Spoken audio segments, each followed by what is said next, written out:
Hey, tiếp tục khám phá Nội Mông bà con ơi. Tập trước thì chúng ta đã đi đâu rồi ta? Chúng ta đã tới Hô Hệt là thủ phủ của Nội Mông, cũng như là đã tới Ô Lan Sát Bố. Trong tập này hãy đến với thành phố Odos, hay còn gọi là Ngạc Nhĩ Đa Tư. Chính quyền ở đây nói rằng Trung Quốc là nền kinh tế phát triển nhanh nhất toàn cầu, Nội Mông là nền kinh tế phát triển nhanh nhất đại lục, thì Odos là nền kinh tế đi nhanh nhất Nội Mông. Chỉ vài năm trước thì nơi này bị kêu là thành phố ma hoang phế trên thảo nguyên này kia, nhưng mà giờ đây đã bời thới khang trang hồi sinh trở lại thế này.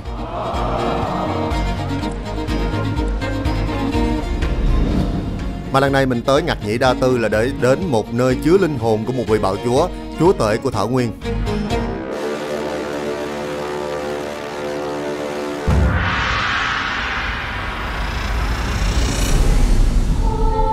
Ông là một trong những nhà quân sự lỗi lạc và có sức ảnh hưởng nhất trong lịch sử của thế giới, được người Mông Cổ hết sức kính trọng. Tên của ông có nghĩa là vua của những vị vua.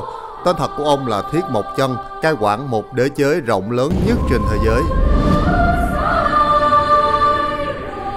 Nhiều tượng chân dung khổng lồ của vị đại hãn khét tiếng này được dựng lên ở khắp vùng Nội Mông, từ sa mạc cho tới thảo nguyên, từ dưới sông hồ lên tới núi non, như là để thể hiện cả vùng đất rộng lớn này được linh hồn của ông cai quản. Mọi người đã biết được đây là ai chưa?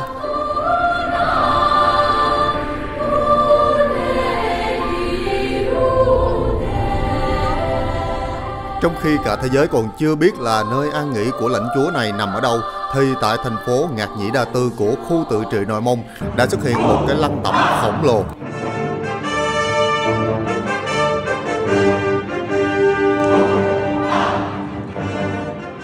Và bây giờ thì Phan Hồng Ca đã có mặt tại lăng mộ của người đã thành lập ra đế chế Mông Cổ. Lăng mộ của Thành Cát Tư Hãn. Ôi, không ngờ là vùng Nội Mông này thời tiết rất là đẹp. Hầu như thường quanh năm thời tiết rất là mát mẻ nha mọi người ơi. Bây giờ đang là mùa hè nhưng mà trời ơi, giữa cái hoang mạc thảo nguyên nhưng mà trời không khí rất là mát mẻ. Và bây giờ thì Phan Hồng Ca đã có mặt tại lăng mộ của Thành Cát Tư Hãn, người đã thành lập ra đế chế Mông Cổ. Một lăng tẩm hoành tráng nằm ở thị trấn Ijinhoro, cách trung tâm của thành phố Ngạc Nhĩ Đa Tư khoảng 40 cây số. Nơi này còn được gọi là thành lĩnh, rộng 6 ha, đi từ cổng vô là khoảng 500 m, có tổng cộng 99 bậc thang, tượng trưng cho 99 tầng trời theo quan điểm của người Mông Cổ, tức là trường tồn, vĩnh cửu, cao cao tại thượng.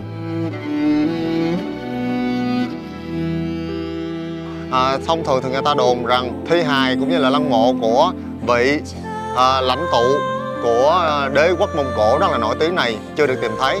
Nhưng mà tại sao ở Trung Quốc, ngay tại Nội Mông, lại có lăng mộ của vị tướng lĩnh Thành Cát Tư Hãn như vậy? Bởi vì theo như truyền thuyết thì trước khi chuẩn bị qua đời thì Thành Cát Tư Hãn đã xây lăng mộ riêng cho chính mình, cũng như là những người mà biết vị trí chính xác của lăng mộ đều đã bị xử tử hết.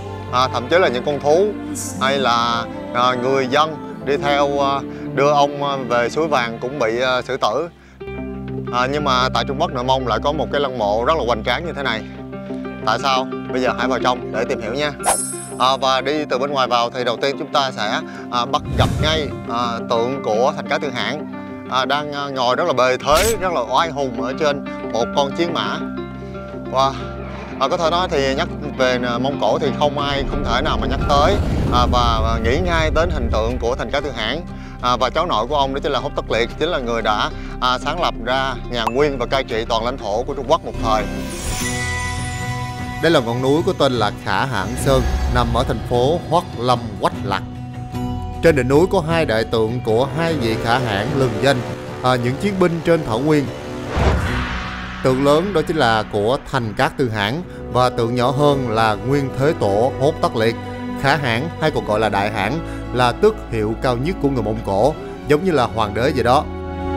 Đi tới nơi này thì ai cũng phải nhớ về cái thời điểm lịch sử hơn 800 năm trước, đế chế Nguyên Mông chinh phạt được hơn 24 triệu cây số vuông, tương đương với 1/6 diện tích của địa cầu, và trở thành đế quốc có lãnh thổ liền nhau lớn nhất trong lịch sử của loài người.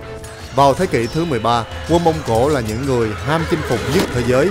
Họ đã chiếm toàn bộ Trung Hoa, Triều Tiên, Miến Điện, Ba Tư, một phần phía nam của nước Nga và các nước Tây Á.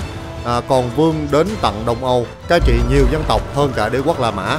Người châu Âu trong cơn hoảng loạn đã nói gió ngựa Mông Cổ đi tới đâu, cỏ không mọc được tới đó. Người Đức thì run rẩy, Chúa cứu vớt chúng con khỏi cơn thịnh nộ của Tát Ta Mông Cổ. Không ngờ một cái vùng rất là khô cằn như là Nội Mông ha, thực phẩm cũng ít, rau củ không mọc nổi. Vậy mà làm sao mà có thể có được một cái binh lính cũng như là ông có thể cai trị được một cái những cái chiến binh mà đi sang lấp và đi chiếm rất là nhiều các quốc gia khác, từ Á sang Âu, đi tới đâu là ai cũng phải kiếp vía. Ôi, một bức tượng rất là đẹp, đẹp quá trời luôn. Đây có thể nói là một cái khu tưởng niệm rất là rộng lớn, thậm chí ngay chính tại quê hương của Mông Cổ cũng chưa chắc có một cái đài tưởng niệm mà rộng lớn như thế này.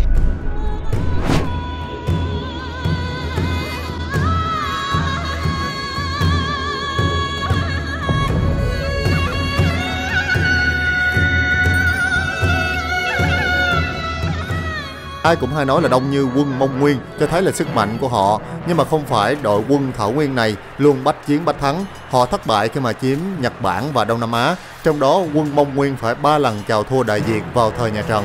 Ngày xưa thì vùng đất này thuộc địa phận của nước Tây Hạ. Vào năm 1227, sau khi đánh chiếm thắng lợi vùng này thì cả hoàng tộc Tây Hạ sau đó cũng bị hành hình. Trước thời hạn vua Tây Hạ nộp thành đúng 1 ngày thì Thành Cát Tư Hãn băng hà từ Tây Hạ, mà để mang thi hài của đế vương về quê Mông Cổ cải táng thì mất ít nhất cũng 1 tháng. Sợ không kịp trước khi thân xác thối rữa nên hoàng thất Mông Cổ đã cải táng đại dương ở chính nơi này. Cũng có giả thuyết nói rằng ông được chôn cất ở núi Bắc Nhi Hãn bên Mông Cổ. Sau khi khâm liệm, hàng ngàn con ngựa cũng đã được đưa tới để mà giày xéo, biến khu đất đó trở thành bằng phẳng, không có vẻ gì là nơi chôn cất người chết. Sau tang lễ, tất cả những người tham gia diễu hành linh cữu đều bị giết hoặc tự sát trong bí mật. Sau hơn 800 năm tìm kiếm, người ta cũng không biết lăng mộ thật nằm ở đâu. Còn di tích 5A này cũng chỉ là nơi tưởng niệm Thành Cát Tư Hãn mà thôi. Sau khi được di dời nơi thờ phụng từ tu viện Công Bum ở Thanh Hải về đây, đây cũng là một trong những cái lăng mộ mà lớn nhất trên thế giới. Ở trong này thì còn trưng bày nói chung là những cái kỷ vật cũng như là văn hóa truyền thống của người Mông Cổ được truyền qua rất là nhiều thế hệ, và đến hậu duệ, đặc biệt là trong nhà Minh thì người ta đã lưu trữ lại rất là nhiều những cái kỷ vật liên quan tới Thành Cát Tư Hãn được trưng bày ở trong này. Và thật ra thì bây giờ thi hài cũng như là lăng mộ chính của Thành Cát Tư Hãn vẫn chưa được tìm thấy. Ở đâu đó trên thảo nguyên của Mông Cổ, nằm dưới những cái bãi cỏ và lớp đất, đó mới chính là nơi an nghỉ cuối cùng của Thành Cát Tư Hãn. Còn thực chất đây chỉ là một cái miếu thờ tượng trưng thôi, để mà người dân Mông Cổ có thể quy tụ về đây và tưởng niệm về một có thể gọi là vị cha của dân tộc Mông Cổ, người đã sáng lập ra đế quốc Mông Cổ.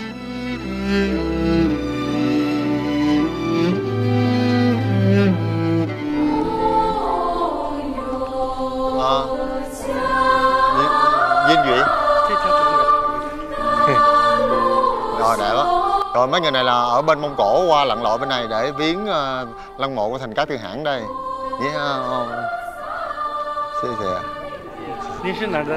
Với Nam rồi. Trong khu này có một cái bảo tháp rất quan trọng, người Mông Cổ gọi là ngao bao, là những cái gò đất linh thiêng, nơi cư ngụ của thần linh. Khi gặp những ngao bao thế này thì người Mông Cổ sẽ đi vòng cô ra 3 vòng, sau đó sẽ lấy một ít đất đá để rải lên bên trên. Chuyện kể lại, khi hành quân qua chỗ này thì Thành Cát Tư Hãn thấy thảo nguyên ở đây, cỏ suối xanh tốt, phong thủy bảo địa cực đẹp, làm ông nhớ quê nhà của mình Gia Diết, mà ngắm cảnh thì làm rơi cái roi quất ngựa xuống ngay chỗ này. Ông còn nói nếu mà ta có tử trận thì hãy an táng ta ở nơi này. Vì vậy mà những bảo tháp ở đây có một ý nghĩa cực kỳ quan trọng. Chính điện được xây theo kiến trúc của người Mông Cổ, cao 26 m. Bên trong có một tượng bằng vàng của Thành Cát Tư Hãn cùng với những cái di vật quan trọng của triều đại Mông Nguyên. Trong đó có một chiếc yên ngựa ưa xài của Thành Cát Tư Hãn lúc còn tại thế. Người Mông Cổ rất là tôn thờ ông và hy vọng một ngày nào đó Mông Cổ lại có thể vực dậy kỳ tích và cầu phúc cho quốc thái dân an khi mà nước này bị kìm kẹp giữa hai cường quốc, đó là Nga và Trung Quốc. Thông thường khi mà đến viếng thì người ta sẽ dâng cúng sữa ngựa và thịt cừu, hai món ưa thích của vị đại hãn. Tuy là nơi này không chứa hài cốt của người sáng lập ra đế quốc Mông Cổ, nhưng với một cái niềm tin vững chắc thì đây là nơi mà Thành Cát Tư Hãn đã tử trận. Mông Nguyên là một triều đại bí ẩn nhất trên thế giới vì suốt 600 năm không tìm thấy một lăng mộ nào hết. Người ta cho rằng có một cái nơi gọi là lăng mộ tập thể hoàng gia, nơi an nghỉ của các vị đế vương Mông Nguyên, có tên là Khởi Liệt Cốc, tương tự như là thung lũng các vị vua pharaoh ở Ai Cập, nhưng mà cho tới nay vẫn chưa giải mã được nơi đó.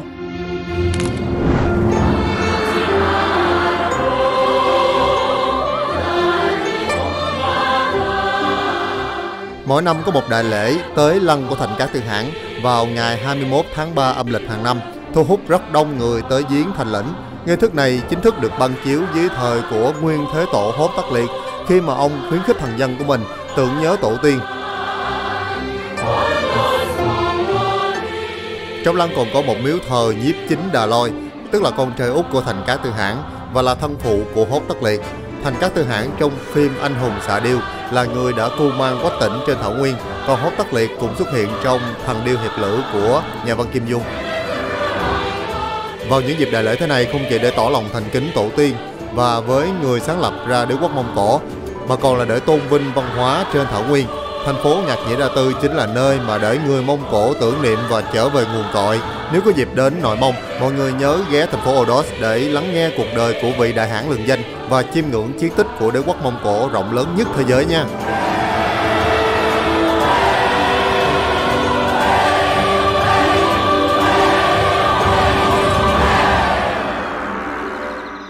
Hồi xưa tới Nội Mông thì muốn trải nghiệm ngủ như là người du mục trên thảo nguyên thì bạn sẽ được ngủ trong những cái lều vút thô sơ đơn độc thế này. Nhưng mà bây giờ công nghiệp du lịch đã phát triển và các lều cũng trở nên đặc biệt hơn để mà có thể chứa nổi số lượng khách khổng lồ. Một khu resort được xây dựng theo kiểu lều của Mông Cổ. Nếu nhìn từ trên bản đồ xuống không chừng người ta lại lầm đây là những cái lò điện hạt nhân. Lều của người Mông Cổ truyền thống đã bị bê tông hóa thế này với đầy đủ những tiện nghi như là máy lạnh, máy nước nóng nè, mọc lên càng nhiều ở đồng cỏ. Những cái thảo nguyên nổi tiếng ở đây như là Sắc Lạc Xuyên hay là Hô Luân Bố Nhĩ đều có đầy những khu nghỉ dưỡng thảo nguyên thế này. Với những nhà đầu tư du lịch, đây không chỉ là một cái khu resort đâu mà còn là một khu vui chơi giải trí. Được ngủ một đêm ở trên thảo nguyên cũng là một cái trải nghiệm đáng nhớ khi tới Nội Mông. Mình đã thuê xe để di chuyển gần hơn cả tiếng mới tới. Trời ơi, đi quá trời xa, cuối cùng cũng tới nơi. Không ngờ trên thảo nguyên lại có những cái lều như thế này mà cũng có người sẵn sàng. Đi quá trời xa tới một cái nơi đồng không ông quạnh như thế này để ngủ qua đêm nữa chứ.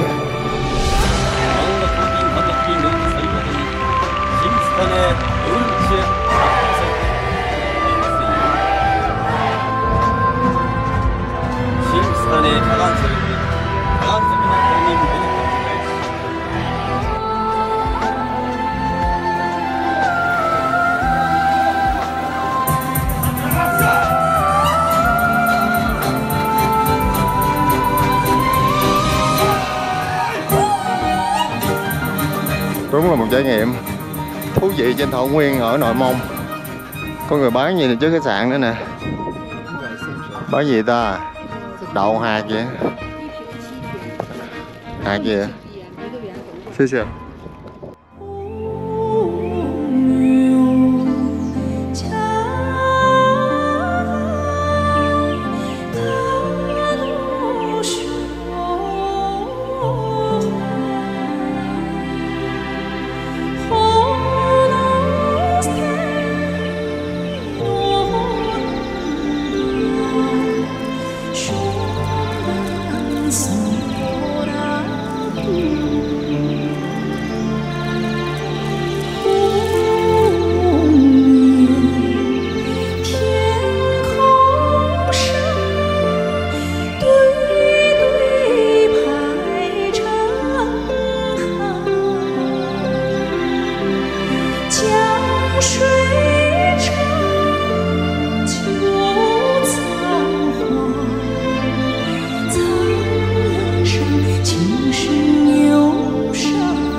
Quá trời, liều toàn liều bằng xi măng không.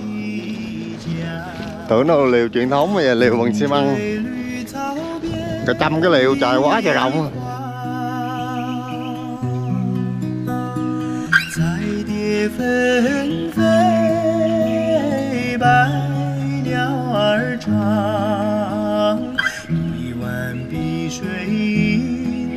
Đi từ ngoài vô mà bắt thở học quá trời nhiều à. Quá nhiều rồi, dê à. Dê hay cừu á? Cừu. Nếu mà chụp hình á thì 10 đồng à. Cừu. 10 đồng chụp thoải mái. Anh vô cùng con, thì kính không anh số anh vô cùng à. Cảm ơn Dương. Hẩm cừu theo. Hẩm cừu đi chụp hình câu khách. Bên đây là nguyên một cái chạy ngựa luôn. Cả trăm con ngựa. 愉快的歌声满天涯，牧羊姑娘放声唱，愉快的歌声满天。 Trời ơi, lần đầu tiên được lên đồ của người Mông Cổ tại Nội Mông. Và tối nay trong cái lều lớn này thì tất cả mọi người sẽ cùng nhau tập trung lại để mà có thể thưởng thức những món ăn đặc sản của vùng Nội Mông, cũng như là có thể xem biểu diễn và có thể giao lưu với người Nội Mông. Bây giờ hãy vào trong nha. Đi, sắp tới rồi, lại lên, đi vô xíu thôi. Mình vào đây nè. Wow, quá trời đông luôn. Đây, bên đây trong là bữa tiệc, một bữa tiệc âm nhạc cùng với những cái món ngon của người dân bản xứ. Tất cả mọi người đều phải mặc trên mình trang phục của người Mông Cổ. Rất là vui. Giống như một cái đại tiệc vậy đó.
Vô đây trời ơi, ban đêm ở Trung Quốc hả, đặc biệt là khu Nội Mông này cho phép đốt pháo rất là đã nha.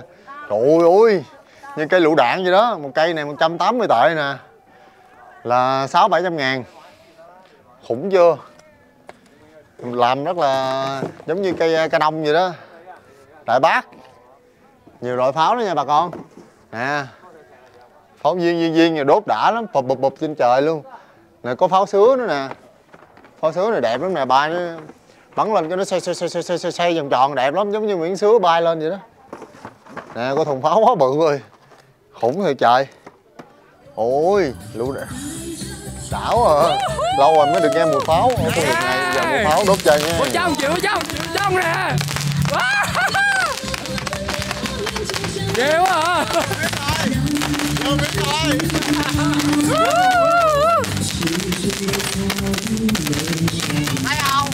Thấy rõ lắm. Ủa cây ấy. Mà thấy cái pháo này đốt rất là đẹp mà sao bị cấm ta? Nè, ở Trung Quốc ta chơi pháo này đẹp lắm nè. Và ban đêm ở đây ai mua pháo đốt đã lắm nha, bắn lên đầy sao đầy trời luôn. Yeah. Đã quá.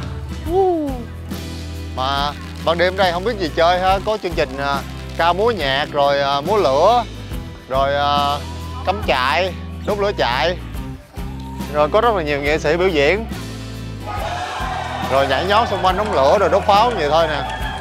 Mà mọi người nhớ là đừng có đi bỏ tiền 400 tệ, 300 tệ nhưng mình rất là mắc để đi vô vừa ăn vừa xem biểu diễn nha. Trời ơi biểu diễn chán gần chết luôn. Ăn thì dở mà biểu diễn thì hát thì dở. Biểu diễn quá trời dở tốn tiền hơn gì nữa.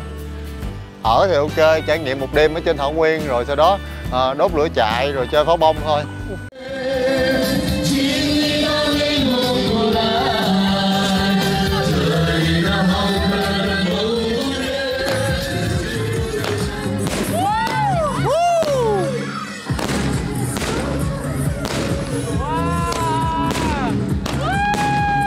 Nó rớt vào mặt á.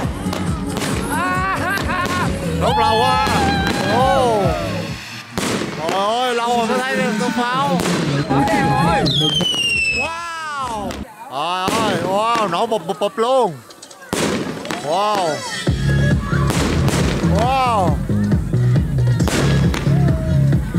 Đốt hoành tráng luôn. Tiếp tục khám phá nội Mông, bây giờ chúng ta sẽ tới một thành phố có tên là Mãn Châu Lý, nằm giáp ranh giữa Mông Cổ với nước Nga luôn.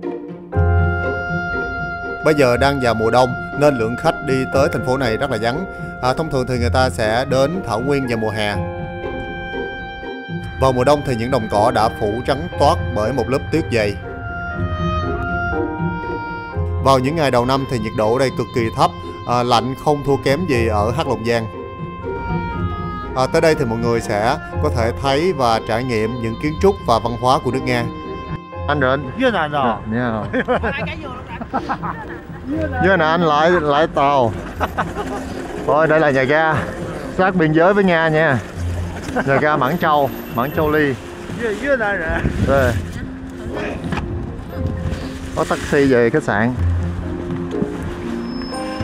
Được không? Rồi bự quá ha. Thành phố Mãn Châu Lý, một thành phố cấp quận trực thuộc thành phố Hồ Luân Bổ Nhĩ của khu tự trị Nội Mông. Đây là thành phố cảng đất liền lớn nhất của Trung Quốc nhờ xuất khẩu qua biên giới với Liên bang Nga. Thành phố Mãn Châu Lý trở nên thịnh vượng khi giao thương với Nga tăng vọt nhờ quan hệ nồng ấm giữa hai nước. Kể từ khi phương Tây tung loạt lệnh trừng phạt chưa từng có nhắm vào Nga vì chiến sự Ukraine. Đối mặt với các biện pháp hạn chế của Mỹ và châu Âu, Nga quay sang tăng cường hợp tác kinh tế với Trung Quốc. Hoạt động thương mại tại cửa khẩu giữa Mãn Châu Lý với Nga tăng vọt đến mức chính quyền thành phố phải ra quy định cho phép thông quan suốt ngày đêm để đáp ứng lưu lượng hàng hóa qua lại quá cao. Các nhà sản xuất ô tô Nhật Bản và châu Âu từng chiếm lĩnh thị phần Nga. Tuy nhiên, nhiều thương hiệu nổi tiếng trong ngành này đã rời khỏi Nga từ khi chiến sự Ukraine bùng nổ, khiến nhu cầu về xe do Trung Quốc sản xuất tăng mạnh ở Nga. Nhập khẩu điện thoại di động, máy tính cá nhân và các sản phẩm tương tự từ phương Tây đã giảm mạnh, trong khi Xiaomi và các thương hiệu Trung Quốc khác đang mở rộng thị phần ở Nga. Tại thành phố biên giới này, xe tải, xe container xếp hàng nối đuôi nhau chờ thông quan ở phía Trung Quốc. Các tuyến đường sắt chở hàng của Trung Quốc tới Nga cũng đi qua Mãn Châu Lý. Thương mại bùng nổ biến Mãn Châu Lý thành đô thị sầm uất. Ở trung tâm thành phố, các nhà hàng ẩm thực Nga nằm san sát. Trời ơi, đây là cảnh mùa đông ở Mãn Châu Lý nè. Không có ai dám ra đường luôn. Ở bên mình mặc giày ra để chống nắng, còn bên này mặc giày vô để ra ngoài chống lạnh. Quá lạnh nè. Không có một bóng người ở ngoài đường luôn. Nên mọi người đừng có tới đây vô mùa đông nha. Đây là phố đi bộ nè, vào mùa hè người ta đi gì xèo luôn mà giờ không có một bóng người nữa. Có hát nhạc Nga nữa nè, có tiếng Nga nữa nè. Quá khủng khiếp. Giờ tưởng tới già không dám đi tới những cái nơi lạnh lẽo mà âm 25 độ như thế này. Giờ mùa đông nữa rồi. Tới đây khó chịu, chăm chích mà không làm được gì hết trơn, không ai đi chơi chứ. Đây có người Nga nữa nè. Mùa này mà người Nga vẫn qua đây du lịch rồi. Ôi thật là khắc nghiệt. Thấy giờ 12 giờ trưa mà nắng chang chang vậy đó. Mà không thấy chút ấm nào hết trơn.你会说俄罗斯？你说什么？你会说会说俄罗斯？俄罗斯。啊，会说。咱们是说了个吧唧你的。 Trời ơi, nói tiếng Nga hay quá vậy. Ba chuyện. Я ты мне продала 600 рублей. 600 рублей, на. Да, 600. Да. И что? Bà trả bằng tiền Nga luôn. Người Nga chưa chắc đã biết tiếng Trung nha, mà người Trung đây là biết tiếng Nga hết để giao dịch á. Giao dịch cái gì? Giao tiếp chứ. 2个回来我这15、30。 Qua đây mua rượu rẻ hơn hả? Rồi đi. Ôi lâu đài đỏ, nhà thờ đỏ, những căn nhà kiến trúc của Nga nhìn rực rỡ ha. Nhưng mà mùa nào mùa đông vắng người quá không ai đi chơi chứ. Ồ giá 200 tệ luôn hả? Rồi giá cao như 268 tệ để vô khu công viên này. Hôm bữa thì nếu mọi người có coi vlog của mình thì đã thấy rồi, mà đã đến rất là nhiều những khu biên giới. Đặc biệt ấn tượng nhất đó là cái biên giới cao nhất thế giới giữa Pakistan với Trung Quốc. Ở đó cũng toàn tuyết, thì ở đây cũng toàn là tuyết thôi. Xung đây là một cái khách sạn mà xây theo hình hài của một cái búp bê Nga khổng lồ. Bây giờ mình vô trong nha, khách sạn này rất là đắt, 500 tệ một đêm. Hình như là cỡ 1,8 triệu á, 1,8 triệu một đêm. Nhìn kiến trúc độc đáo nha. Xin mời chúng ta vào trong.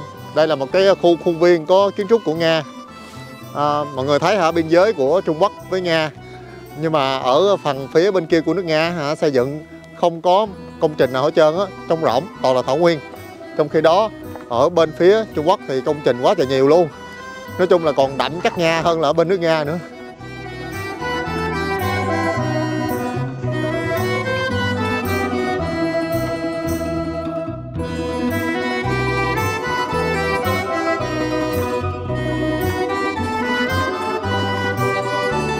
Ở đây thì cũng có du khách người Nga đi qua đây chơi. Nhưng mà bây giờ mùa đông thì ít người, mùa hè sẽ nhộn nhịp hơn. Mình không ở đây, mình ở bên kia. Nhưng mà vô đây để tham quan. Ôi, mọi thứ trong này đều là búp bê Nga. Từ những chiếc đèn chùm treo tường cho tới những chiếc đèn chùm treo trên trần. Tới đây thì có thể thấy là không cần đi Nga nữa, vẫn trải nghiệm được cái không khí và nét văn hóa của Nga, kiến trúc Nga.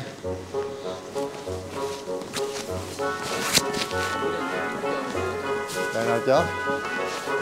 Ôi đẹp dữ vậy. Nè trong này quá trời cao rồi.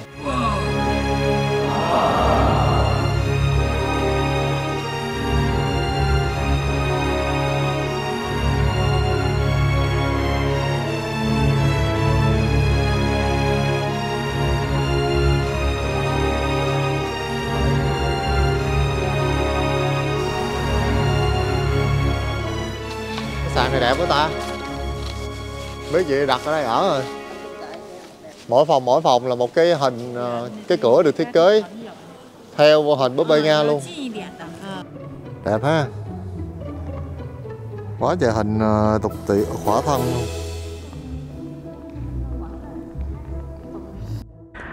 Đây là trục đường chính nha, đi thẳng ra đây là tới biên giới với Nga nè. Ủa thành phố này cũng đẹp ghê trời. Chưa từng thấy thành phố biên giới nào mà lại khang trang và giàu có gia thế như vậy luôn á. Thành phố xây theo kiểu kiến trúc Âu Châu luôn, mang đậm khí thế nước Nga. Bình thường thì mấy cái thành phố gần biên giới thì người ta ít đầu tư lắm, nhưng thành phố này quá trời là hưng thịnh rồi. Còn nhà cao tầng không, mà ban đêm thì lên đèn. Quá trời lên đèn luôn, màu sắc vàng rực cả thành phố, nhà bự bành không trời.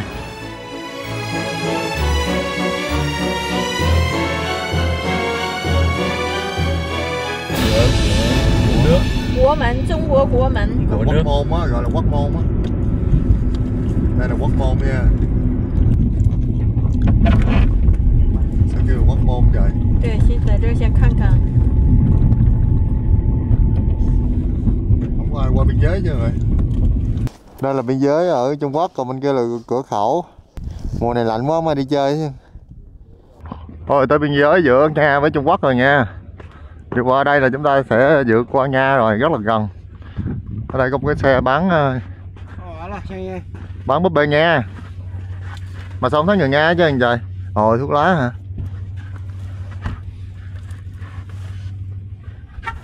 Bán búp bê Nga. Nhìn gì vậy? Ở đây có một cái đài quan sát nè, để lên đây trả 130 tệ là nhìn thấy qua biên giới luôn. Đó, có người mua vé vô kìa. Biên giới giá băng quá, giá lạnh quá. Khởi gì truy chơi lị mà. Bu nặng. Con này là Lý Nhân Nhân. Lý Nhân Nhân là tài xế taxi. Bên kia là Nga đó.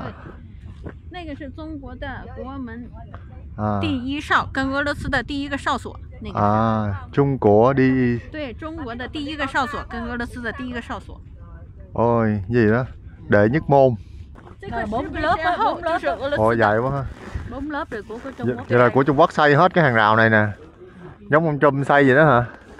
Để ngăn chặn người Nga tràn qua đây hả gì? Xây 4 lớp rào chứ vậy? Sao chui được, không cách nào qua được hàng rào nữa chứ. Giờ muốn qua Nga lao động cũng không chui được nữa. Làm đây được không?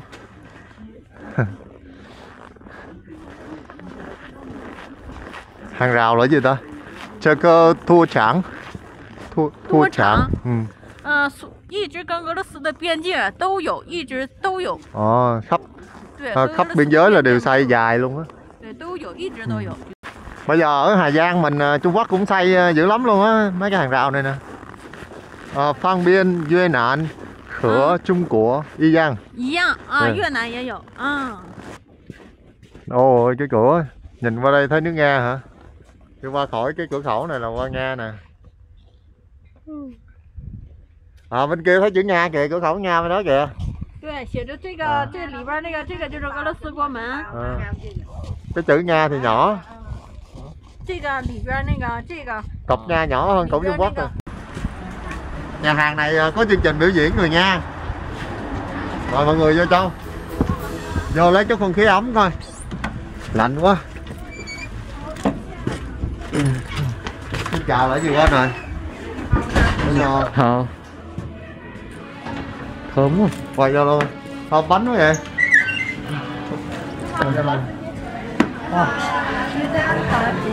Căng thẳng quá.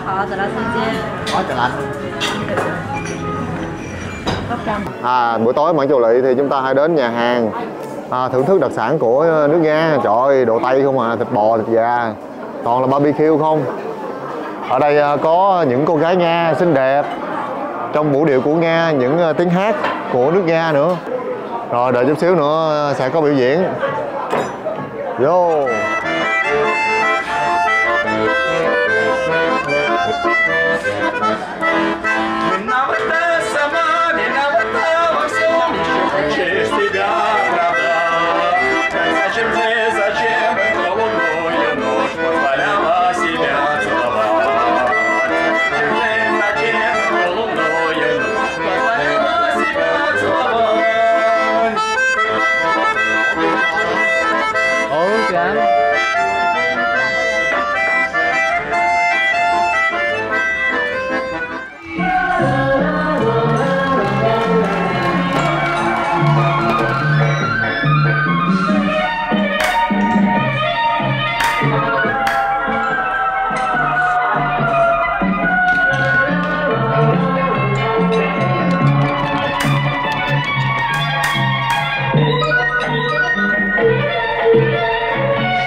Lần đầu tiên uống trà sữa nóng, trà sữa đường đen mà nóng nha. Mỹ Su ở Nội Mông. Rồi qua đường. Đây là phố cổ ở Hulun Bier. Đường đóng băng luôn nè. Đi có chừng té nha. Đi lon ton giống như là kimono vậy đó. Ừ. Không dám dở dò lên cao nữa. Phải đi chúm chím.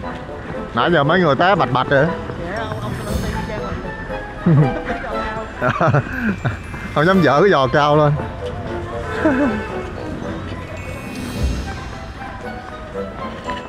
Có cái cổng như thế này ta. Ôi trong đây nhiều trò chơi quá nè. Ôi công viên mấy đứa trẻ đang chơi gì đây? Trượt cầu tiêu. Ủa trượt cầu tuột.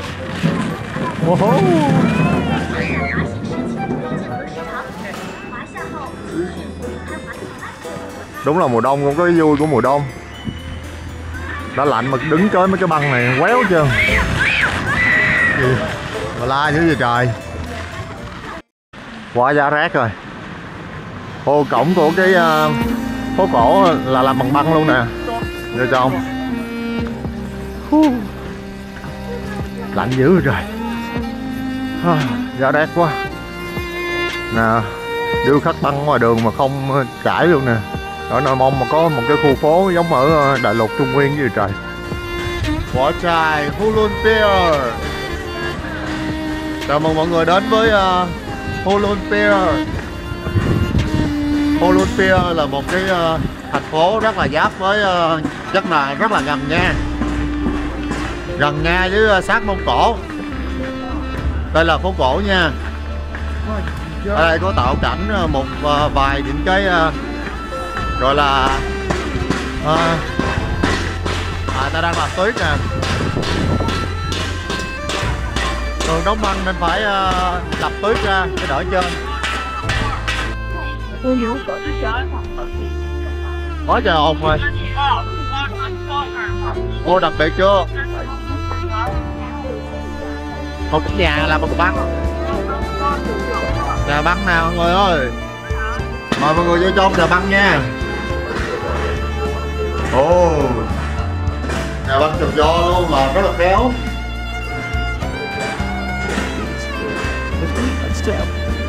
Có chỗ người ta còn mở nhà hàng trong đây nữa, ngồi ăn ở giữa nhà băng. Buổi tối đây bật đèn hơn. Rất đẹp. Giờ đi ra nha, để ta qua tiếp. Đây chính là Tứ Đại Hồ, một trong 4 cái hồ lớn nhất ở Trung Quốc.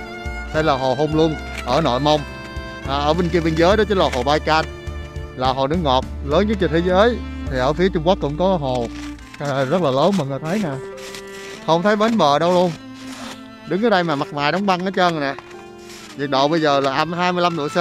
Ý là buổi trưa đó nha, nắng chang chang vậy đó. Thôi là không có gió đó. Nè mặt hồ đóng băng hết trơn luôn. Rồi nếu mà mọi người đã đi Vô Tích có Thái Hồ rất là lớn thì ở đây hả, hồ này cũng ngang ngửa vậy đó. Hồ này đóng băng từ mùa đông, từ tháng 11 cho tới tháng 5. Mặt băng dài 1 mét. Dài 1 mét. Mặt băng bị nứt ra nè. Đi đây nguy hiểm lắm nha, lỡ mà nứt lọt chứ cái không biết ai cứu mình cho kịp. Mọi người thấy đây nó đó, giống như những cái bọt này nó đóng lên, nó nổi lên mà đóng băng nè. Gọi là băng hoa nè, hoa băng nè. Phiên phọ. Dày này 1 mét lần nha. Thấy nó nứt ra nữa nè. Ở một trong 4 hồ nước ngọt có diện tích lớn nhất Trung Quốc.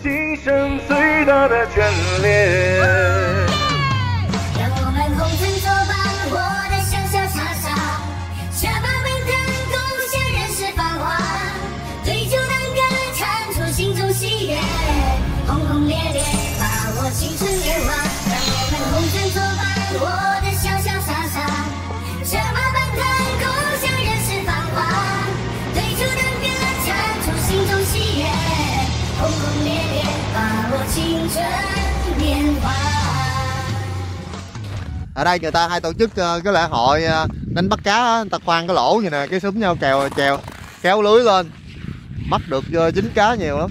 Này là hồ nước ngọt nha, mà rộng lớn, vô phương luôn. Nhìn cứ như là ở Nam Cực vậy đó mọi người. Ở Mãn Châu Lý cũng tổ chức lễ hội băng đăng lớn thứ 2 ở Trung Quốc chỉ sau Cáp Nhĩ Tân. Đặc biệt vào mùa đông có lễ hội Na Đam ở Hô Luân Bố Nhĩ. Lễ hội Na Đam là một lễ hội truyền thống ở Mông Cổ được tổ chức từ thời của thành Cát Tư Hãn từ thế kỷ 13. Nguồn gốc của lễ hội đến từ những màn diễu hành, các trò chơi săn bắn của những chiến binh Mông Cổ xưa kia. Lễ hội một năm tổ chức 2 lần vào mùa hè và mùa đông.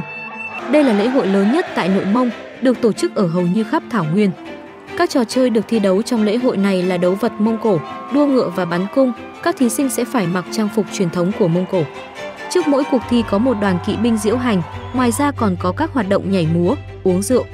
Tại sự kiện văn hóa thú vị này, thu hút hàng ngàn người dân và du khách đến theo dõi.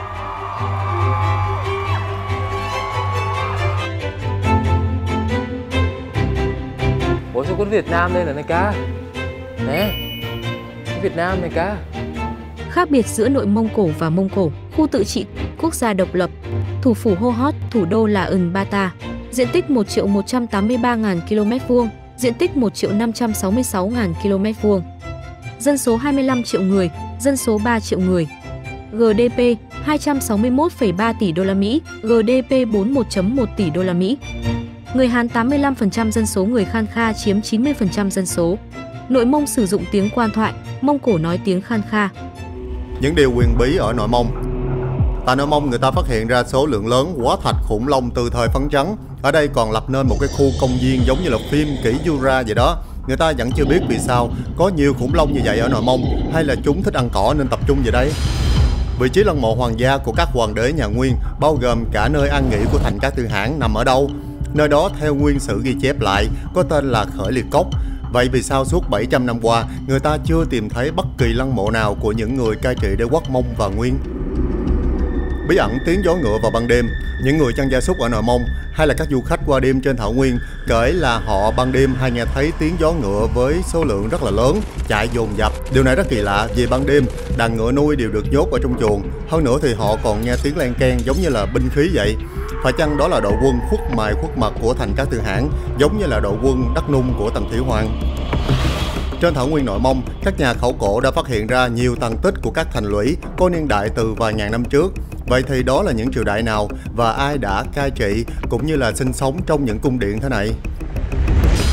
Bí ẩn bàn tay Như Lai khổng lồ. Bỗng một ngày người dân phát hiện ra bàn tay Phật khổng lồ in trên đồng cỏ, giống như là Như Lai thần trưởng đè nhốt Tôn Ngộ Không suốt 500 năm vậy. Vậy thì ai đã tạo ra bàn tay khổng lồ này và với mục đích gì không ai biết hết. Cảm ơn cô chú anh chị các bạn đã theo dõi vlog tại Nội Mông. Chào nhé và hẹn phần sau.